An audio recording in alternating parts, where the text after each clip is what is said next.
नमस्कार प्यारे बच्चों। आज मैं क्लास 10th के यूपी बोर्ड के जो छात्र हैं उनके सिलेबस में निर्धारित महादेव वर्मा की कविता हिमालय से लेकर उपस्थित हूँ। आज मैं इस वीडियो में हिमालय से कविता की व्याख्या करूँगा।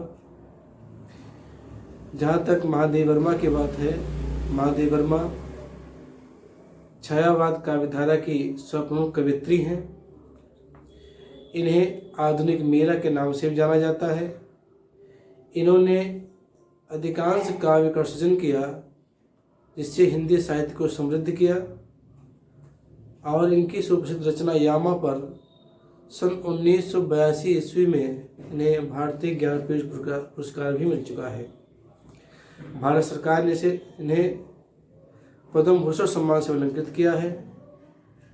महादेव वर्मा ने अपनी रचनाओं में प्रकृति चित्रण, नारी सम्मान, देश प्रेम की भावना, राष्ट्रीय गौरव, अतीत के प्रति मोह, बहुत सारे विषयों पर इन्होंने काव्य का सृजन किया है।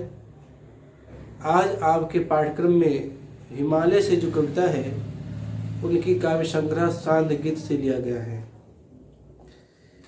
इस कविता में महादेव वर्मा ने हिमालय की महानता का वर्णन किया है और ये कहा है कि हिमालय अनादिकाल से लेकर के आज भी वो सबसे महान है, उसकी महानता किसी से छिपी नहीं है। तो इस कविता में महादेव वर्मा ने हिमालय की महानता का वर्णन किया है। आइए देखते हैं।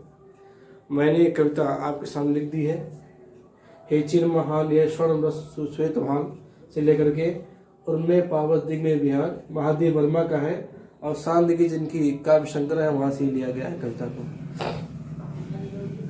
ये देखिए, हे चिर महान यह स्वर्ण सुश्वेत भान वर्षा जाति रंगीन हास शैली बनाता है इंद्रधनुष परिमल मल जाता बतास पर राग है तू हिम निधान नम्मे गर्वित सुक्ता नशीस पर अंक लिए हैं दीन छार मन गल जाता नद विश्व देख तनसह लेता है कुलिस भार कितने मृद कितने कठिन प्राण टूटी है तेरी कब समाधि झंझा लौटे सतहार हार बह चला दिगों से किंतु ने सुनकर चलते कड़की पुकार सुख से विरक्त दुख में समान मेरा जीवन का आज मुख तेरी छाया से हो मिला तन तेरी सत्कर्ता छूले मन ले करोड़ा की था ना और मैं पावत दिग में विहान।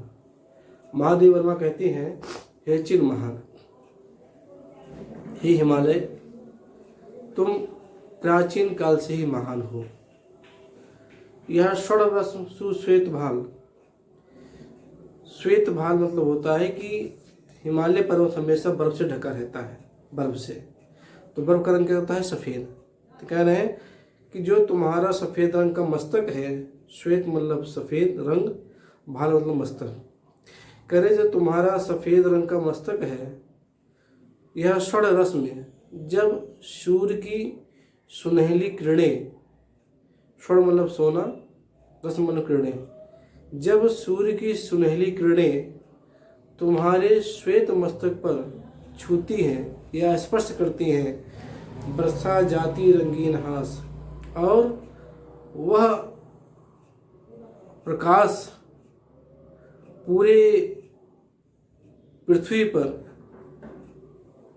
बरस जाता है, यानी हंसी पूरे वातावरण में जो है रंगीन हंसी बिखर जाती है।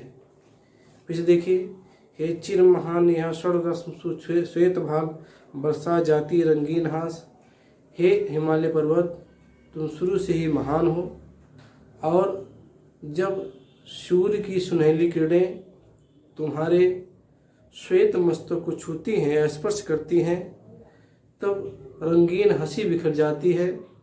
वह रंगीन हंसी जो है पूरे वातावरण में फैल जाती है। शैली बनाता है इंद्रधनुष, कह रहे हैं जब सूर्य की किरणें तुम्हारे उस श्वेत मस्तक पर पड़ती हैं तो ऐसा लगता है जैसे इन धनुष की पगड़ी तुमने सिर पर धारण की हो। ऐसा लगता है जैसे तुमने इंद्रधनुष रंग की कोई पगड़ी, शैली में होता है पगड़ी, तुमने अपने सिर पर इंद्रधनुष रंग की कोई पगड़ी पहन रखी हो। परिमल मल जाता बतास, और जो परिमल होता है चंदन, तो चंदन मल मल जाता बतास, बता मतलब वायु, यानी जो चंदन की जो शीतल वायु है जब तुम्हारे शरीर को स्पर्श करती है लेकिन तुम्हारे अंदर कोई फर्क नहीं पड़ता है, पर रागहीन, क्योंकि तू रागहीन है, तू राग से परे है, यानी विरक्त है, संसार से तू विरक्त है। तू हिम निधान, हे हिमालय पर्वत, तू सर्वश्रेष्ठ है, तू महान है। नम्मे गर्भी झुकता नशीस, पर अंक ली है दीन चार। तेरा सिर हमेशा आकाश की तरफ उठा रहता है, तू कभी भी, तेरा सिर कभी झुका नहीं है, तो सदियों से तेरी जो है सिर, जो तेरा जो सिर है वह हमेशा आकाश की तरफ ऊंचा खड़ा रहता है गर्व सहित। पर अंक लिए है दिन छाड़, लेकिन तू अपने गोद में बहुत सारे धूल कण लिए रहते हो। मन गल जाता नत विश्व देख, तन सह लेता है कुलिस भार। लेकिन जब तुम्हारे नत विश्व देख, जब पूरे विश्व को तुम्हारे नीचे झुका हुआ जब देखते हो, तुम्हारा मन जो है द्रवित हो जाता है। मन गल जाता नत विश्व देख, जब पूरा विश्व तुम्हारे चरणों में नत रहता है, झुका रहता है, और उनके दुख पीड़ा को देख करके मन गल जाता, तुम्हारा मन भी द्रवित हो जाता उनके दुख को देख करके। तन सह लेता है क्लेश भार, तुमने कितने न जाने कितने कठोर प्रहारों को सहा है। तन सह लेता है कुलिस भार, तन और शरीर, यहाँ हिमालय पर्वत की बात हो रही है, कह रहे तुम्हारा जो शरीर है कुलिस भार, कितने सारे कठोर प्रहार को तुमने सहा है। कितने तुम कितने कठिन प्राण, तुम कितने कोमल हो और तुम्हारा प्राण कितना कठोर है। टूटी है तेरी कब समान झंझा, लौटे सतहार हार। महादेव वर्मा कहती हैं कि तू न जाने कितने वर्षों से समाधि में बैठा हुआ है और मुझे नहीं मालूम कि समाधि कब टूटी, यानी आज तक तेरी समाधि कभी टूटी नहीं है।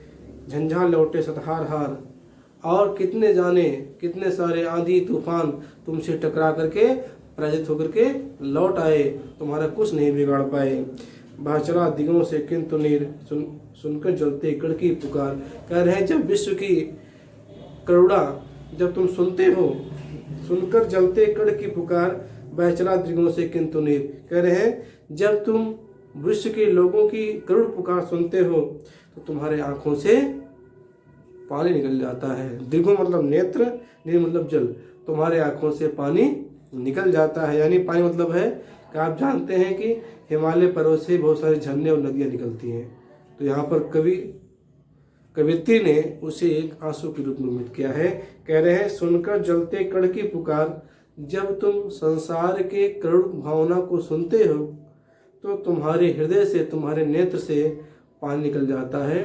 जैसे आप जानते ही हैं हिमालय पर्वत से बहुत सारे झरने और नदियां प्रवाहित हो रही हैं जो मन की और तन की प्यास बुझाती हैं। मेरे जीवन का आज मुख तेरी छाया से हो मिला। महादेव वर्मा कहती है कि आज मैं अपने पूरे जीवन को शांति रूप से, मौन रूप से तेरी छाया से मिला। जो तुम्हारी विस्तृत जो छाया है, मैं अपने को तुम में समर्पित करनी चाहती हूँ। आज से मैं मौन भाव से अपने पूरे जीवन को तेरे ही अंदर समाहित करना चाहती हूँ, यानी मैं तेरे जैसे ही बनना चाहती हूँ। तन तेरी सरकता छूले, जिस तरह तू कई हजार वर्षों से साधना में रत है, उसी तरह मैं भी चाहती हूँ कि मेरी भी साधना तुम्हारी तरह, मैं भी तेरी साधना करूँ और तेरी साधना से ही मैं प्रभावित होकर के मैं भी जो है साधना में लीन हो जाऊँ। मल्ले करुणा के थाना उर्मे पावते विहान। इस प्रकार जो तुम्हारा मन है लोगों की करुणा के लिए, जब कोई करुणित व्यक्ति तुम्हारे पास आता है तो तेरा मन जो है, हृदय जो है पसीज जाता है। उसी प्रकार मैं भी अपना हृदय लोगों को जब भी दुखित देखूं, पीड़ित देखूं, तो मेरा हृदय उनके तरफ आकर्षित हो जाए, यानी उनके दुख दर्द को दूर करने के लिए मैं उतावली हो जाऊं। और मैं पावद्वेग में विहान, मेरे हृदय में बारिश, पावस मतलब होता है वर्षा, दृग मतलब होता है नेत्र, व्याह मतलब होता है प्रातःकाल। कह रहे हैं मेरे हृदय में भी वर्षा है, वर्षा ऋतु है, और मेरे नेत्र में प्रातःकाल है, नई सूर्य है। कहने का प्राय है, हे हिमालय पर्वत, जिस तरह से तू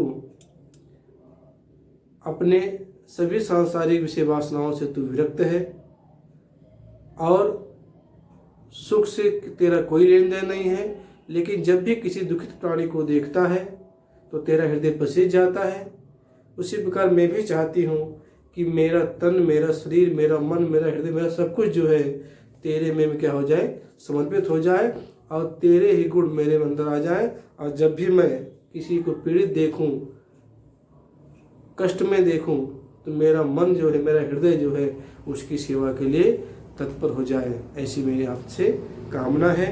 हे चिर महान, हे हिमालय, तू सदियों अनंत काल से तू महान है और महान रहता है, महान रहेगा।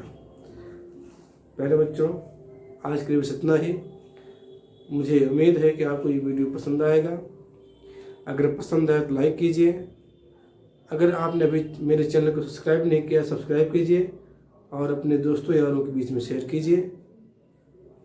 अब मैं अगले नेक्स्ट वीडियो में पंडित रामनेस त्रिपाठी की जो कविता है स्वदेश प्रेम लेकर के जल्दी हाजिर होता हूँ।